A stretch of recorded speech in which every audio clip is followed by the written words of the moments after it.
Hello children! You see what Sam has got in his paws? He has got a snake. Oh, it's a clue to one of Sam's favourite games. Do you know any games that have got snakes in? Let's pop that one down. Oh, I think he's going to show you another clue. That you'll know what this game is. There is a ladder. What do you think Sam's favourite game is?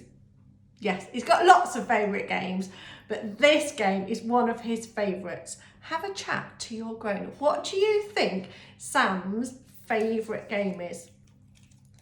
So we've got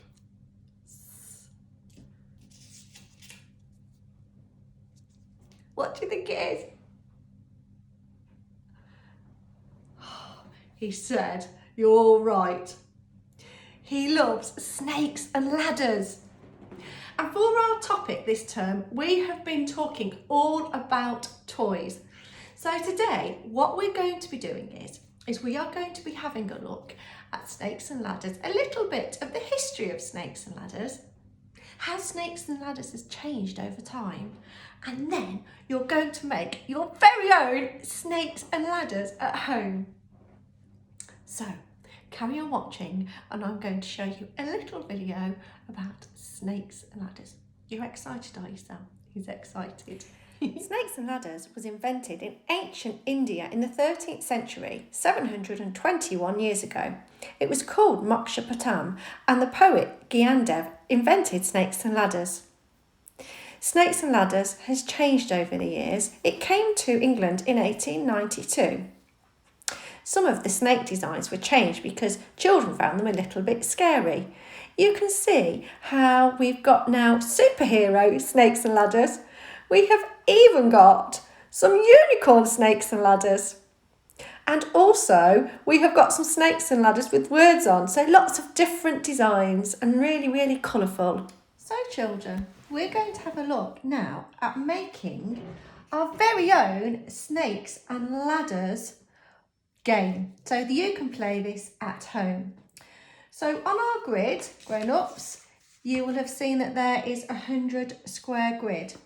So what we have got to do, the first thing that we have got to do is we need to print this out, and then we have got a pen.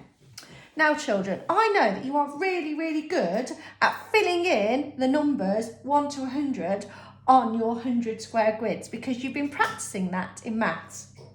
Now this is going to be a little bit different with the snakes and ladders board because we would normally start right up here and start off at number 1, 1, 2, 3, 4, 5, 6, 7, 8, 9, 10. But we're not going to do that with the snakes and ladders game because the aim of the game is to get all the way to the very top. So the start is right here down at the bottom. So I'm going to write here start to R start the car, start. So number 1 goes right down here in the bottom corner. So 1, 2, count with me, 3, 4, 5, 6, 7, 8, 9, 10. So this might feel a little bit higgledy-piggledy when you're doing this because you're used to starting at the top. Okay, so 1, 2, 3, 4, 5, 6, 7, 8, 9, 10. Now the 11, even more higgledy-piggledy, goes up here. Okay, so it goes above the 10.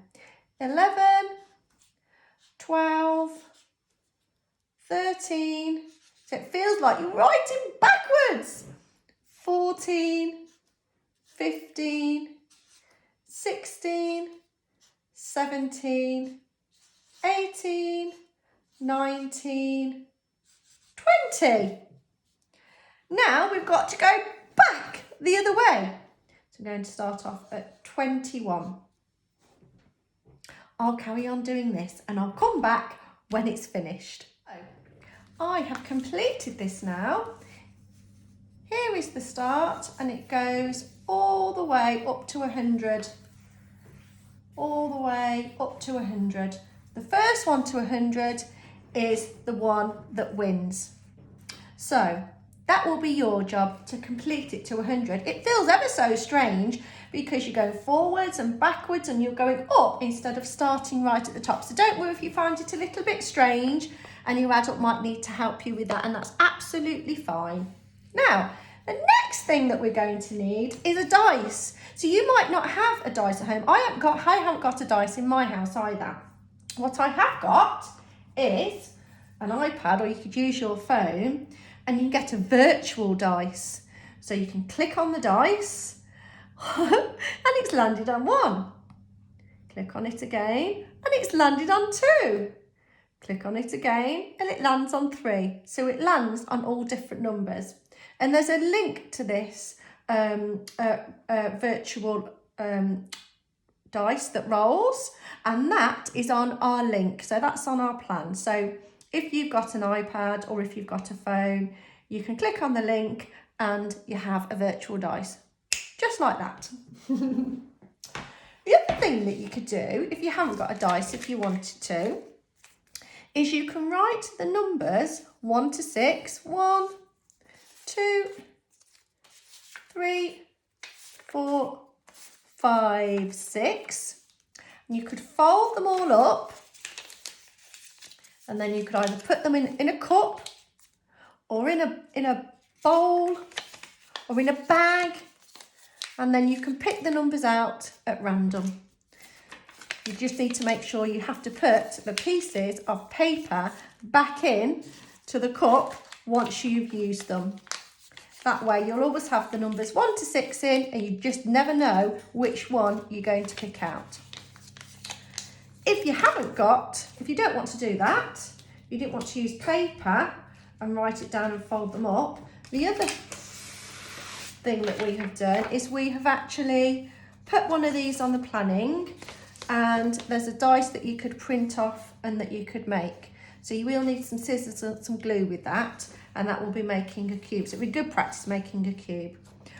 On the Snakes and Ladders game that we've attached as well, there are counters, so you could cut those out, and you have already got a prepared Snakes and Ladders game. Or what you could do is you could use anything you've got lying around the house for counters. So pom-poms, a bit of Play-Doh, you could use pen lids. So there are lots of different things that you could use as counters. So we've got our board, and we've got our dice, and we've got some counters.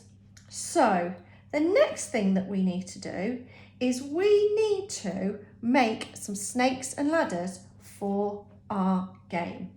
Now, we've also included some snakes and ladders for you to cut out. And here's some that I prepared earlier. I've got some snakes. Now, what you could do is, if you wanted to, you can just place them wherever you want to. You don't have to stick them down, and then you can move them so they're at different places during different games. If you wanted to, you can use some glue, or I've got some sellotape. So I would have used glue or sellotape to stick them down. So I'm going to put my snakes and ladders on my board. I'm going to put that on there. And I've got another ladder here. I think I'll put the snake down there, move that along there, and then I'm going to put the ladder here. So children, the rules are: the player takes it in turns to roll the dice. So the player with the highest number goes first. The person with the second highest number goes second. So if you roll a 6, that means that you'll go first. Then the player moves the counter the number of spaces shown on the dice. So I'm going to pretend this can be Sam, and this is going to be me. So I'm going to use my dice that I've got, my virtual dice on here. So I'm going to roll the dice first, and it lands on 3. Oh, come on then, Sam. Let's see what you land on. Let's see what Sam lands on. God, help Sam out. Oh, Sam landed on a 5. So Sam gets to go first. So Sam is the Play-Doh piece. Let's get Sam. Come on, Sam. 1, 2, 3, 4, 5. So Sam is going to go first. Now I'm going to roll the dice again, and it's landed on 2. So now it's my turn. 1, 2. And that's how we would carry on. Now remember, if Sam got to number 28, he's at the bottom of the ladder. If you get to the ladder, you go all the way up. So he would get to number 55. I think Sam likes that. Now, if you land on the snake, on the top of a snake, so if I was to land on 75, I would have to go all the way back down to the bottom of the snake. So when you get to the bottom of the ladder, you can climb up the ladder, so you get further ahead. If you land on the snake's tongue, you have to go all the way down. So you don't want to land on the snake's tongue. You want to be landing on the ladders. So this is a game of luck. You just don't know which one that you are going to land on. I really hope you enjoy making your snakes and ladders games. So this is one just for you to have a go at. You might want to make lots of different designs. We'll have a think about the other ones that you can make now. So children, I hope you have a really lovely time making the Snakes and Ladders board game. Now, one of the other things that you could do if you wanted to is you could draw your snakes and ladders on, so you can be creative. You could draw and design your own snakes and ladders for your board. You might even want to do something like the pictures in the video. You could create a superhero snakes and ladders board, or a fairy and unicorn one. I think you could probably think of lots of more ideas for your Snakes and Ladders board game. I think we've got some future artists at our school and future designers. Who knows, it may give you some inspiration to design some more games. You could even make a jumbo Snakes and Ladders if you've got lots of paper, or a big garden where you can draw with chalk in your garden. Maybe you could do an outdoor Snakes and Ladders board game. So have a fantastic time. We hope you really, really enjoy it, don't we, Sam? Thank you for listening, children.